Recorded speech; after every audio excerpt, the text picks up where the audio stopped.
अस्सलाम स्टूडेंट्स, हमारा next topic है एनालिटिकल पर्सपेक्टिव। और एनालिटिकल पर्सपेक्टिव या इसको हम एनालिटिकल प्रोसीजर या एनालिटिकल मेथड भी कह सकते हैं।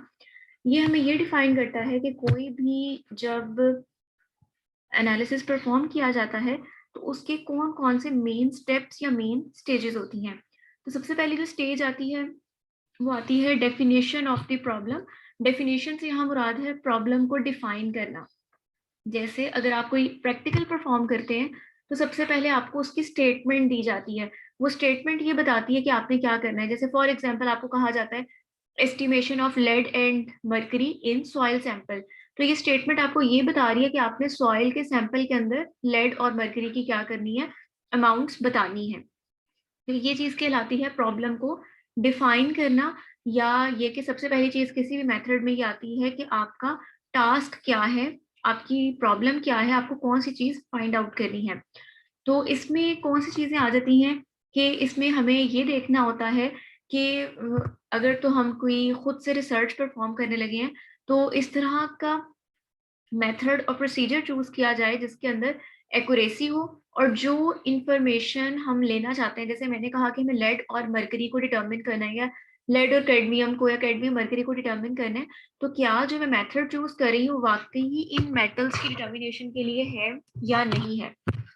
दूसरी चीज आ जाती है कि इसमें cost, timing, availability of laboratory instrument and facilities.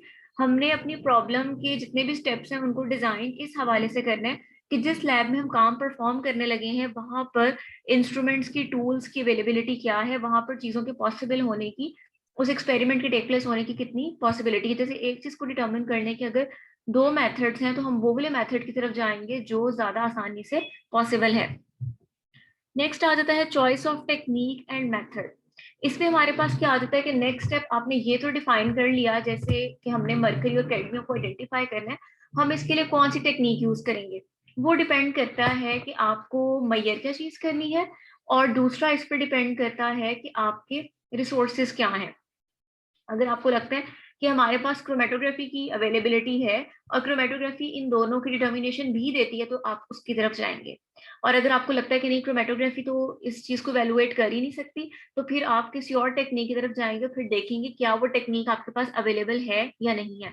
तो हमारे पास यहाँ पर डिफरेंट टेक्निक्स के नेम दिए गए हैं। क्रोमेटोग्राफी है, आईआर स्पेक्ट्रोस्कोपी है, टाइट्रीमेट्री, टाइट्रेशंस हैं, थर्मोग्रेविमेट्री जिसमें आप चेंज इन मैस जो है उसके अकॉर्डिंग करते हैं बाय चेंजिंग द टेम्परेचर। तो डिफरेंट टेक्निक्स हैं। जब हमने टेक्निक चूज कर ली तो अगली चीज आती है मेथड। टेक्निक ये होती है कि हम कहते हैं कि इस इंस्ट्रूमेंट, जैसे फॉर एग्जांपल आप कहते हैं कि हम क्रोमेटोग्राफी से चीज मेजर करेंगे, तो ये टेक्निक है। मेथड क्या होता है, जो आप पूरा प्रोसीजर बताते हैं जिसमें आप कहते हैं कि सबसे पहले आप एक पीस ऑफ पेपर लेंगे, उस पर आप लाइन लगाएंगे, एक स्पॉट लगाएंगे। ये चीज क्या कहलाती है, मेथड की मेथड आ जाता है। ठीक है, तो choice of technique and method में क्या, सबसे पहले आप देखेंगे कौन सी टेक्निक फॉलो करनी है और फिर देखेंगे उसके लिए आपने मेथड कौन सा ऑप्ट करना है। उसके बाद आ जाती है सैम्पलिंग। सैम्पलिंग में हम क्या करते हैं, फॉर एग्जाम्पल अगर आपके पास कोई लॉट आती है जिसके अंदर बंडल ऑफ ऑब्जेक्ट्स मौजूद हैं, तो आप अपने हर ऑब्जेक्ट को एनालाइज नहीं कर सकते। अगर मैं आपसे कहती हूँ कि आपने इस स्पेसिफिक एरिया की सॉइल का बताना है कि इसके अंदर कौन कौन से कंपोनेंट्स मौजूद हैं, तो वो आप पूरे, वो अगर चाहे 1 एकड़ या 2 एकड़ पे वो क्रॉप है, वहां पर सॉइल है, तो आप उस सारे को एनालाइज नहीं कर सकते, बल्कि आपको उसमें से क्या चाहिए होगा, कुछ स्पेसिफिक अमाउंट चाहिए होगी। वो जो स्पेसिफिक अमाउंट होती है उसको हम क्या नाम देते हैं, सैंपल का। सैंपल जो होता है, अगर जो हमारे पास जो आप लोगों ने वर्ड पढ़ा होगा सैंपल का और पॉपुलेशन का, अगर किसी एरिया की सॉइल की हम बात कर रहे हैं तो वो पॉपुलेशन है, और उसमें से जो आपने स्पेसिफिक अमाउंट ली है दैट इज योर सैंपल। तो अगर आपने जो है सैंपल चूज करना है तो वो आपकी पूरी पॉपुलेशन का रिप्रेजेंटेटिव होना चाहिए।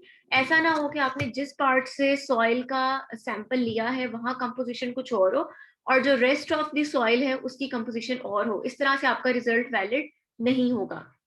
तो अगर आपका तो सैंपल होमोजीनस है, यानी पॉपुलेशन सॉरी होमोजीनस है, आप किसी भी जगह से सैंपल ले लेंगे उसकी कंपोजिशन क्या होगी, सेम होगी, और उसके रिजल्ट्स जो आपके सैंपल के आए हैं वो पूरी पॉपुलेशन के ऊपर एप्लीकेबल होंगे।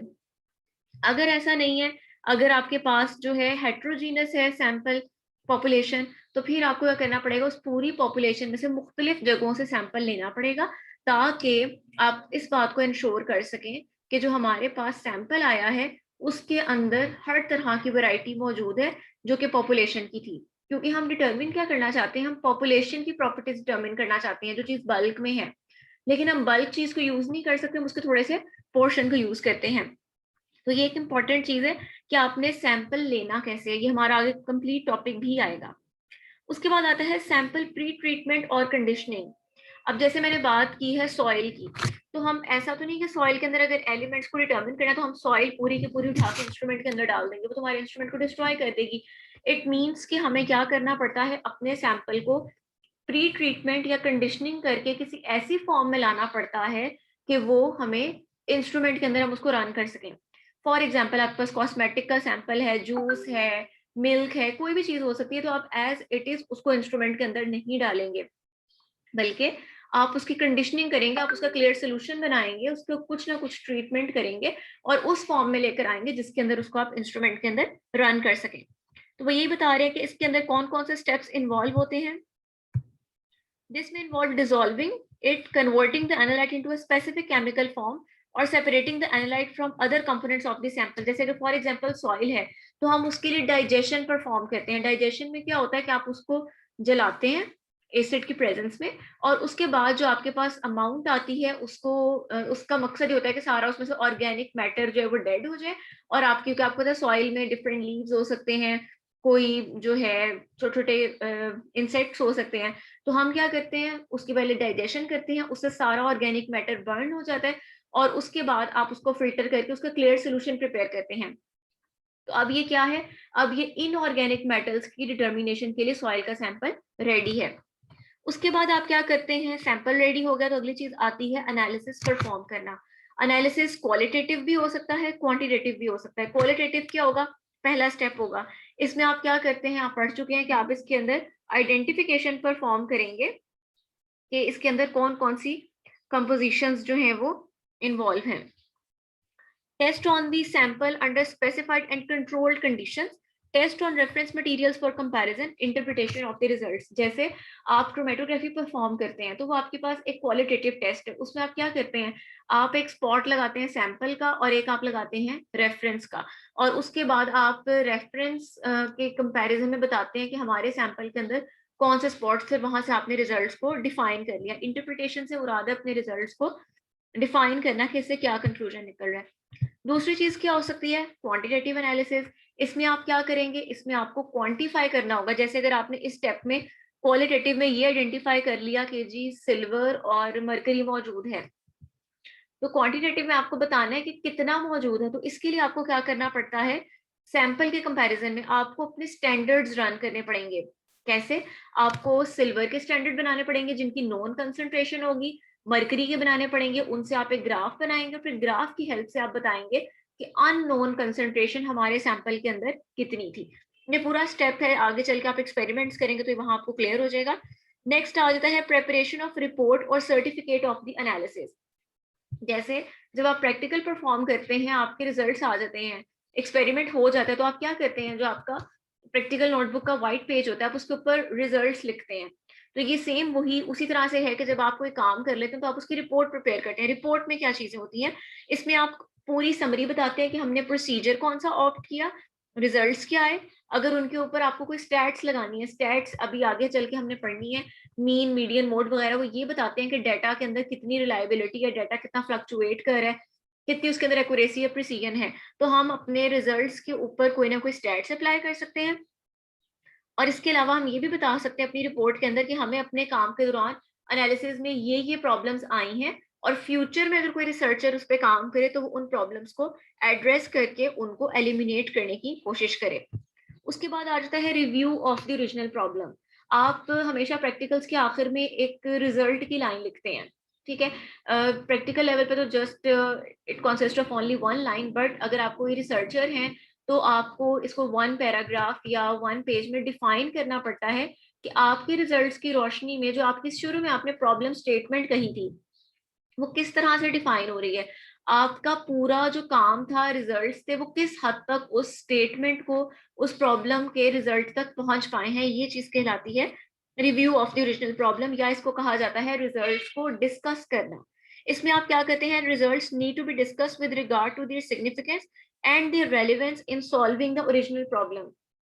कि जी हमारा ये काम था, हमने इस मेथड से किया, ये चीज आई, इतने परसेंट आई, आपने उसकी सारा बताना होता है कि इस मेथड को चूज करते हुए हमारे रिजल्ट कितनी हद तक एक्यूरेट थे, कितनी हद तक रेलिवेंट थे। समटाइम्स रिपीट एनालिसिस और न्यू एनालिसिस में भी अंडरटेकन। बाजुकाती होते हैं, जैसे फॉर एग्जांपल मेरा कोई काम है, उसके लिए मेरी वैल्यूज आनी चाहिए थी पॉजिटिव, बट मेरी सारी वैल्यूज नेगेटिव आई। आपने अपनी रिपोर्ट में ये भी बता दिया कि नेगेटिव आने की ये पॉसिबल वजह हो सकती है, but then you have to repeat your experiment, क्योंकि आपकी जो टारगेट था, टास्क था, वो ये था कि इस चीज की पॉजिटिव वैल्यूज आनी चाहिए। तो प्रॉब्लम को रिव्यू करने से ये पता लगता है कि हमारा काम कितनी हद तक सही आया है और हमें उसमें कोई चेंजेस करने की जरूरत है या फिर नहीं है। ठीक है, तो ये था हमारा आज का टॉपिक, एनालिटिकल पर्सपेक्टिव। ये एक इंपॉर्टेंट टॉपिक है। शॉर्ट क्वेश्चन में इसके आमतौर पर स्टेप्स पूछ लिए जाते हैं और लॉन्ग क्वेश्चन में ये आपको कंप्लीटली डिफाइन करने के लिए भी पूछा जाता है। Thank you.